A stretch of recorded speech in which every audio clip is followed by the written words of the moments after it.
Hi, it's Mike with Hiniker Company. It's the first week of April. It should be a lot nicer than this out. We've got a little bit of snow going today. Today's video, I want to do a end of season kind of checklist and what to do during the off season. So I'm going to pull the truck inside and we'll take a look. So we're going to go over a few things that I would recommend you would do at the end of the season. Obviously, you want to wash up your plow. We didn't get a chance to do that here.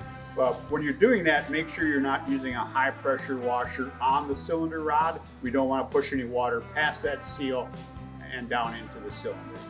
What I would first do here is we want to make sure our cutting edges are in good shape for next year. So take a good look at everything, anything wear related, curb guards if you have them, or wear plates, and then your cutting edge. If it needs replacing it, get it on order now and have it ready for next fall. Another thing you'll want to do is check your skid shoes, see if they need replacing. And anytime you need to replace a part, make sure you're using genuine Hiniker parts. Here's our angle cylinder. This is what we want to make sure we're covering with a fluid film or some sort of a protective film during the off season so we don't get any rust on these exposed cylinder rods. The other thing is, check your hoses over.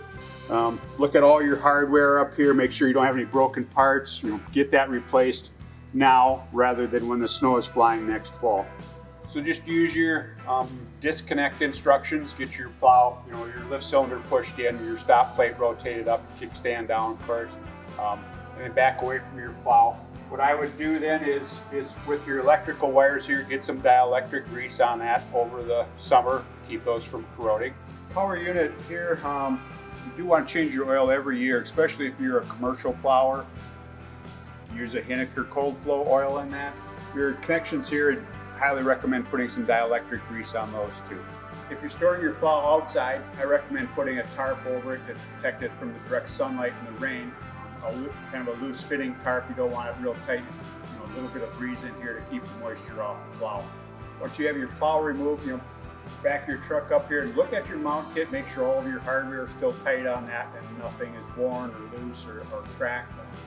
Again, if you need parts, make sure you're getting hold of your local Hiniker dealer, and make sure you don't lose your controller over the summer. Get it in the glove box or someplace where you're going to remember where it is next fall. Thanks for watching. If you have any other video ideas, please let us know in the comments section below. Together with Hiniker, let's put snow in its place. Make sure you subscribe.